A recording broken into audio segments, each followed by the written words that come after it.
একাডেমির অনুষ্ঠান স্থগিত, কারণ প্রধান অতিথি ছিলেন জাভেদ আক্তার। তার আশা নিয়ে জমিয়ত উলেমা হিন্দ সহ দুটি ইসলামিক সংগঠন বিরোধিতা করেছে এবং এই জমিয়ত উলেমার বিরোধিতা অনুষ্ঠান স্থগিত হয়েছে। সংখ্যালঘু ভোটের কথা মাথায় রেখেই কি রাজ্য সরকার কট্টরপন্থীদের বিরোধিতার সামনে পিছু হটল?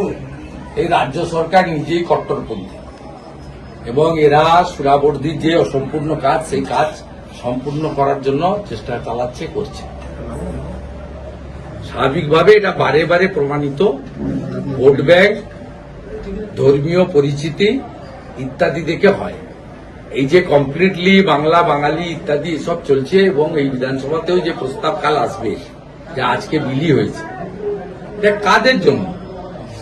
যারা আকাশকে আসমান বলে, জলকে পানি বলে, মাকে আম্মা বলে, বাবাকে আব্বা বলে, কাকাকে চাচা বলে, কাকিমাকে চাচি বলে, তাদের জন্য। স্বাভাবিকভাবে এই সরকার নামেই তৃণমূল কংগ্রেস, কার্যত মুসলিম লীগ 2। দাদা, সেটা হচ্ছে যে মমতা বন্দ্যোপাধ্যায় বলছেন তিনি সেনাকে অসম্মান করছেন না, কিন্তু দায়ী করছেন তাকে দেখে। ওনাকে চ্যালেঞ্জ করছি, 200 সেনা ওনাকে দেখে পালিয়ে যাচ্ছিল, ছবি প্রকাশ করুন, ভিডিও প্রকাশ করুন। উনি একটা মিথ্যাবাদী এবং তিনি যে জায়গায় হাত দিয়েছেন এর ফল ওনাকে ভুগতে হবে।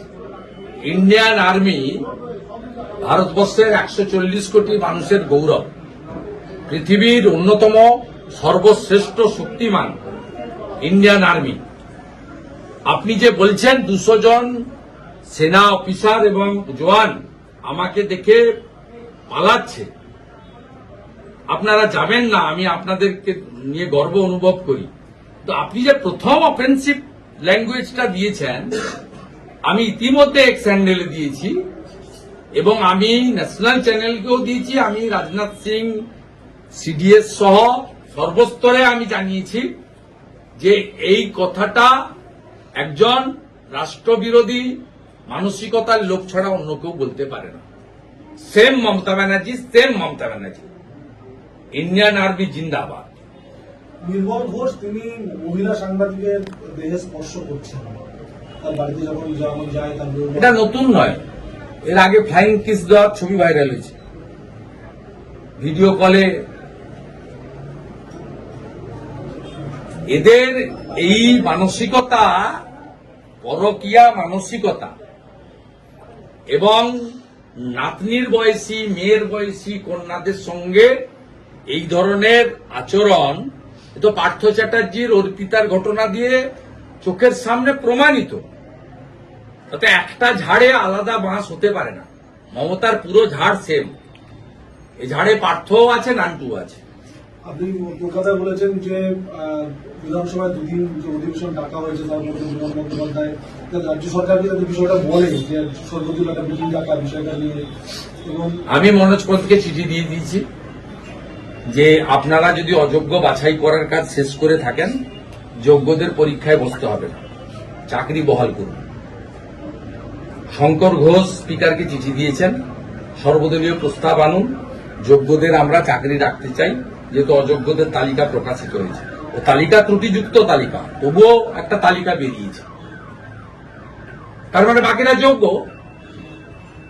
তাদের কেন পরীক্ষায় বসতে হবে? 16 সালে পরীক্ষা দিয়েছিল, আজকে 10 বছর পরে এদের মধ্যে অনেকেই পরীক্ষাতে পারফর্ম করতে পারবে না, পারে না। আপনিও পারবেন না, আমিও পারবো। এখন যদি ক্লাস 7-8 এর কেউ পড়া ধরে, কে পারবে না? আপনি করতে, এটা চর্চার বিষয়, এটা অভ্যাসের বিষয়। অভ্যাস থেকে ডিটার যারা 10 বছর, তারা তো পারবে না, তাদের চাকরিগুলো তাহলে 31শে ডিসেম্বর পরে চলে যাবে। তাই সর্বদলীয় প্রস্তাব আনুন, প্রধান বিরোধী দল বিজেপি সমর্থন করবে যোগ্যদের পক্ষে। সেই প্রস্তাব নিয়ে গিয়ে মুখ্য সচিব লয়ারের মাধ্যমে সুপ্রিম কোর্টে ফেলে দিক, দিয়ে বলুক যে বাংলার বিধানসভার সব বিপক্ষ অপক্ষ সবাই একমত হয়ে যোগ্যদের জন্য চাকরি বহাল রাখতে বলেছে। কারণ মহামান্য সুপ্রিম কোর্ট এই রাজ্য সরকারকে, এই মুখ্যমন্ত্রীকে, তার নিয়ন্ত্রণাধীন এসএসসিকে বাধ্য করেছে অযোগ্যদের আংশিক হলেও তালিকা প্রকাশ করতে।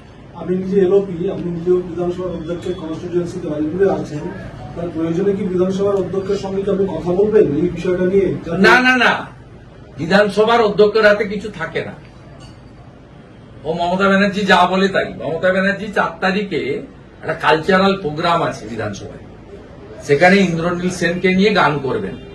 আমার যাওয়ার সময় হলো, দাও বিদাও, অথবা অন্য কেউ গাইতে পারেন, মার ঝাড়ু মেরে জেঠিয়ে বিদায় করেন।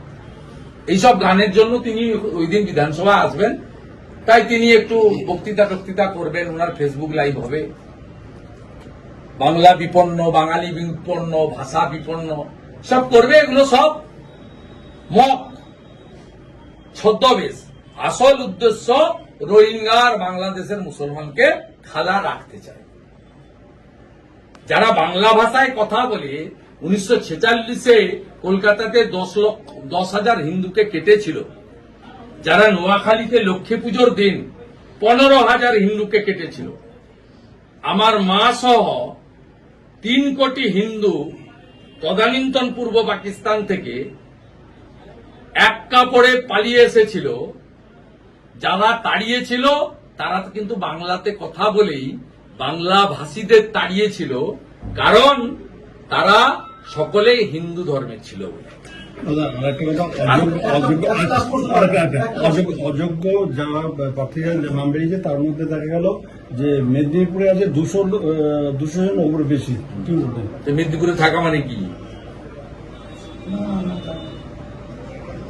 মেদিনীপুরে থাকা মানে কি কি বলতে চাইছেন আপনি? কোন চ্যানেল? কলকাতা টিভি? কোন চ্যানেলটা বলবেন তো? বলুন তো। সুখবর আপনাকে এই প্রশ্নটাকে উপরে দিয়ে পাঠিয়েছে না। চিন্তার কোনো কারণ নেই। মমতা ব্যানার্জির দম থাকে, শুভেন্দু অধিকারীর টিকিটে ছুঁয়ে দেখুন।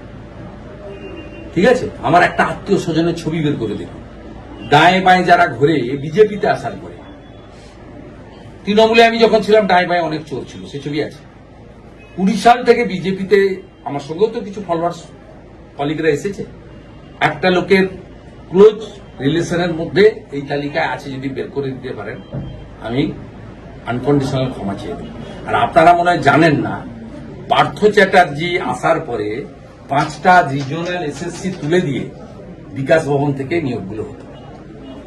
যা হয়েছে, যা খেয়েছে সব দক্ষিণ কলকাতা। দাদা ভালো প্রশ্ন বলছি, শেষ প্রশ্ন। আজকে পুলিশ ডে আছে, শান্তনু পুলিশ ডেটা কে বলেছে? শান্তনু পুলিশ ডে রাজ্য সরকারের বানানো পুলিশ ডে। শান্তনু বিশ্ব রাজ্য সরকারের মমতার উর্বর মস্তিষ্ক প্রসূত। আমি নিচের তলার পুলিশকে স্যালুট করি। আজকে মুখ্যমন্ত্রী ওদের উচিত ছিল কেন্দ্রীয় হারে ডিএ ঘোষণা করে দেওয়া। যে রাজ্যে 3 লক্ষ পুলিশের পোস্ট ফাঁকা থাকে, সিভিক ভলেন্টিয়ার দিয়ে রাজ্য চালায়। আর শান্তনু সিনহার বিষয়ে কোর্টে যাচ্ছি কয়েকদিনের মধ্যে আমরা। অবৈধ প্রমোশন, জোড়া প্রমোশন, 6টা প্রমোশন দিয়েছে অবৈধ। ও মমতার বাড়িতে বাজার করে, শুনে রাখুন। আমরা কোর্টে যাচ্ছি। ইতিমধ্যে গভর্নরকে আমি লিখিত কমপ্লেন করেছি, টুইটও করেছি। আমরা যেহেতু আজকের অপেক্ষায় ছিলাম, আপনি দেখতে পাবেন উইদিন উইক আমরা এর বিরুদ্ধে কোর্টে যাচ্ছি। আমাদের অল পেপারস আর রেডি। শান্তনু বিশ্বাসের যে শুভেচ্ছা বার্তা তাকে বর্ণনা তাকে ভাষানো হয়েছে সংগঠনের পক্ষে, সেখানে দেখা গেল যে প্রচুর সংখ্যক সিভিক ভলেন্টিয়ার তারা কিন্তু ওখানে তারা আত্মহত্যা করতে বাধ্য হবেন এইরকম ধরনের তারা পোস্ট করেছেন, এবং তাদের ভাতা বাড়ানোর জন্য তারা কিন্তু আবেদন করেছে সিভিক ভলেন্টিয়াররা ওই পোস্টে। এগুলো বলে কোনো লাভ নেই। মমতা বন্দ্যোপাধ্যায় কর্মসংস্থানের ক্ষেত্রে কমপ্লিটলি নেগেটিভ। আর যাকে যা বেতন দেয় সেই টাকা দিয়ে কারো সংসার চলে না। ঠিক আছে, এর মধ্যে অল্প সেকশন সিভিক ভলেন্টিয়ার্সকে তোলার কাজে ইউজ করছে, ভোটের জন্য ইউজ করছে। আর অধিকাংশ ডাক মাস্টারও তারা, অধিকাংশ সিভিক ভলেন্টিয়ার্স বঞ্চিত হচ্ছে। 9-10 হাজার টাকায় কারো সংসার চলে না। মমতা ব্যানার্জিকে সরান। চাকরি তো কারোর যাবে না অভিযুক্ত লোক ছাড়া। যারা ভিডিওতে আছেন, প্রমাণ হয়েছে অনৈতিক করেছে, তাদের বিরুদ্ধে বিজেপি সরকার এলে আমরা বলেছি না, বদলও হবে, বদলাও হবে। বদলাটা হাতে নেব না আমরা, আইনগতভাবে পদ্ধতিগতভাবে সংবিধান মেনেই নেব। কিন্তু এই রাজ্যের আংশিক কন্ট্রাকচুয়াল কোন লোকেরই কর্মসংস্থান বিজেপি খাবে না। বরঞ্চ তারা সমকাজে সমবেতন পাবে।